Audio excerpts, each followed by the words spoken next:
안녕하세요 여러분, 건강지킴이입니다. 오늘은 좀 생소하지만 알아두면 정말 유익한 정보를 가지고 왔어요. 바로 치쿤구니아 병에 대한 모든 것인데요. 요즘 중국에서 5,000명 이상 환자가 발생했다고 하는데 이름부터 독특하죠? 치쿤구니아 병은 모기가 옮기는 질병인데 이게 또 생각보다 만만치 않다고 합니다. 제가 쉽고 재밌게 알려드릴게요. 먼저 치쿤구니아 병이 뭐냐고요? 치쿤구니아는 바이러스성 질환인데요. 감염된 이집트 순모기나 흰줄 순모기에 물려서 사람에게 전염됩니다. 이 모기들은 주로 낮에 활동하며 한 번의 물림으로도 바이러스가 옮겨질 수 있어서 더욱 주의가 필요해요.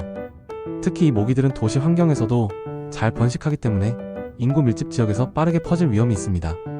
전 세계적으로 보면 아메리카, 아시아, 아프리카는 물론이고 기후 변화의 영향으로 유럽에서도 간혹 발생한다고 하네요. 심지어 2025년 6월 현재 무려 119개 국가 및 지역에서 치쿤구니아 병이 국내 발생했다고 보고될 정도로 광범위하게 퍼져 있어요. 최근에는 중국 광둥성에서 대규모 발생이 보고되면서 미국이 해당 지역에 대한 여행 경보를 검토할 정도로 심각한 상황입니다. 다음은 증상인데요. 이게 또 다른 질병들과 헷갈리기 쉽답니다. 치쿤구니아 병에 걸리면 갑작스러운 고열, 즉 39도 이상의 열이 나고 극심한 근육통이 온몸을 괴롭히며 피부에 붉은 발진이 생기고 머리도 깨질 듯이 아파요. 그런데 가장 특징적인 건 바로 극심한 관절통이라는 점. 이 관절통은 손가락, 발가락, 손목, 발목, 무릎, 어깨 등 전신 관절에 나타나는데 통증이 너무 심해서 일상생활은 물론이고 잠자리에 드는 것조차 어려울 정도라고 하니 정말 무서운 병이죠. 이 관절통은 몇 주에서 몇 달, 심지어 몇 년까지 지속될 수 있어서 환자들의 삶의 질을 크게 떨어뜨립니다. 댕기열이나 치카 바이러스랑 증상이 비슷해서 오진될 수도 있다고 하니까 만약 이런 증상이 있다면 꼭 병원에 가서 정확한 진단을 받아봐야 합니다. 단순한 감기나 몸살로 오해하다가 치료 시기를 놓칠 수도 있어요. 사망률은 비교적 낮은 편이지만 한번 걸리면 장기적인 후유증에 시달릴 수 있고 특히 면역력이 약한 어린이나 노인, 기저질환이 있는 환자의 경우 증상이 더 심해지거나 합병증이 발생할 위험이 커진다고 하니 절대 가볍게 여겨서는 안 되겠죠? 그럼 치료는 어떻게 하냐고요? 안타깝게도 아직 치쿤구니아 바이러스 자체를 직접적으로 공격하는 특별한 항바이러스제는 없습니다. 에이 정말요? 네 사실입니다. 그래서 치료는 주로 환자의 고통을 줄이고 증상을 완화하는 데 초점을 맞추는 대증요법을 사용하고 있어요. 충분한 휴식을 취하면서 면역력을 회복하고 탈수를 막기 위해 물이나 전해질 음료를 충분히 섭취해야 합니다. 열과 통증을 줄여주는 아세트아미노펜타이레놀의 주성분 같은 해열진 통제를 복용하는 거죠. 비스테로이드성 소염진 통제인 SAIDS도 통증 완화에 사용될 수 있지만 댕기열 유행 지역에서는 출혈 위험 때문에 댕기열이 아니라는 확진을 받기 전까지는 아세트아미노펜 복용을 우선적으로 권장한다고 하네요. 아참 한 가지 더. 만약 치쿤구니아 병에 걸렸다면 발병 후 첫 주 동안은 모기에 물리지 않도록 각별히 조심해야 해요. 이 시기에 환자의 혈액 속의 바이러스 농도가 가장 높아서 모기가 환자를 물고 다른 사람을 물면 바이러스가 쉽게 전파될 수 있거든요. 그래야 다른 사람에게 바이러스가 퍼지는 걸 막을 수 있으니까요. 정말 중요한 예방 수칙이죠. 예방이 무엇보다 중요하다고 말씀드렸잖아요. 그럼 어떻게 예방할 수 있을까요? 가장 기본적인 건 역시 모기에 물리지 않는 겁니다. 야외 활동 시에는 EPA 미국 환경보호국에 등록된 성분인 DEET, 피카리딘, IR 3535 등이 함유된 안전한 기피제를 피부에 바르고 긴팔 상의와 긴 바지를 입어서 피부 노출을 최소화해야겠죠. 옷에 퍼메트린을 처리하는 것도 좋은 방법이고요. 모기는 주로 아침과 저녁에 활동이 활발하므로 이 시간대 외출 시 더욱 주의해야 합니다. 실내에서는 에어컨을 켜거나 창문과 문에 방충망을 설치하여 모기의 침입을 막는 것이 도움이 됩니다. 그리고 무엇보다 중요한 것은 모기 유충이 번식하지 못하도록 주변 환경을 깨끗하게 관리하는 거예요. 집 주변의 화분 받침대, 버려진 타이어, 물통 등의 고인 물은 모기들이 알을 낳고 부화하는 완벽한 장소가 되니 주기적으로 물을 비우고 청소하는 습관을 들여야 합니다. 이런 개인적인 노력 외에도 백신이 있습니다. 현재 미국에서는 두 가지 치쿤구니아 백신이 허가되어 있답니다.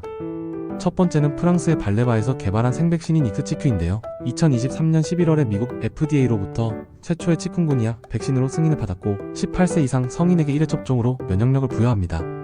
하지만 60세 이상 고령층에서는 심장이나 신경계 부작용, 특히 심근염이나 심낭염 같은 심각한 이상 반응이 보고된 사례가 있어서 현재 FDA와 CDC 미국 질병통제예방센터에서 60세 이상 접종에 대해 일시 중단을 권고하고 있다는 점 꼭 기억해주세요. 2025년 5월 7일 기준으로 전 세계적으로 17건의 심각한 이상 반응이 보고되었고 이 중 2명은 62세에서 89세 사이의 고령자였다고 하니 주의가 필요합니다. 안전성 데이터가 더 축적될 때까지는 신중한 접근이 필요하겠죠. 두 번째는 덴마크의 바바리안 노르딕에서 개발한 빔쿠냐라는 백신인데 2025년 2월에 FDA 승인을 받았어요.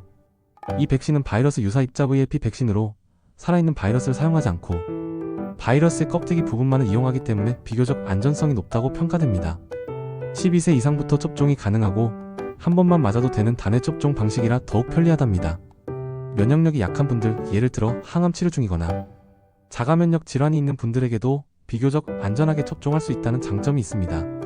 임상시험에서 접종자의 98%가 중화항체를 형성했다고 하니 효과도 기대할 만하죠.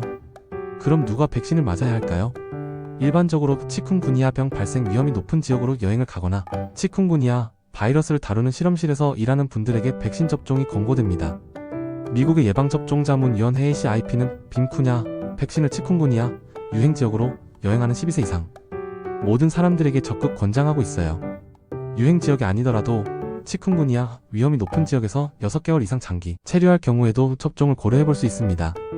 익스치큐 백신은 18세 이상 성인이 유행 지역으로 여행하거나 위험 지역으로 장기간 거주지를 옮길 때 권장되지만 앞서 말씀드린 대로 60세 이상 고령층에 대한 일시 중단 권고는 꼭 유념해야 합니다. 전 세계적으로도 치쿤구니아 병에 대한 관심이 뜨겁습니다. 세계보건기구 WHO도 치쿤구니아 백신 임상 시험 데이터를 면밀히 검토해서 전 세계적인 백신 사용 권고안을 마련하고 있고요.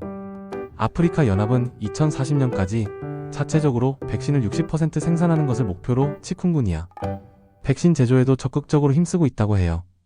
이는 아프리카 지역의 보건 안보를 강화하는 데 중요한 역할을 할 것으로 기대됩니다. 중국에서는 남부 지역, 특히 광둥성을 중심으로 한 치쿤구니아 발병 때문에 진단 및 치료 가이드라인을 새롭게 발표하기도 했습니다. 마지막으로 중요한 고려사항 몇 가지 더 알려드릴게요. CDC 미국 질병통제예방센터나 WHO 같은 신뢰할 수 있는 기관에서 제공하는 최신 여행 주의보나 권고사항도 꼭 확인하고요. 그리고 무엇보다 중요한 건 현지에서 발생할 수 있는 유행 상황을 주시하고 모기에 물리지 않도록 최선을 다해 예방하는 겁니다. 숙소 선택 시 방충망이 잘 설치된 곳을 고르거나 밤에는 모기장이 있는 침대를 사용하는 것도 좋은 방법입니다. 자, 어떠셨나요? 오늘은 치쿤구니아 병의 원인부터 증상, 치료, 그리고 예방을 위한 백신 이야기까지 정말 많은 정보를 쉽고 재미있게 알아보는 시간을 가졌습니다. 이 영상이 여러분의 건강한 생활과 안전한 해외여행에 조금이나마 도움이 되었기를 바랍니다. 다음에 더 유익하고 알찬 정보로 찾아올게요. 그때까지 모두 건강하세요.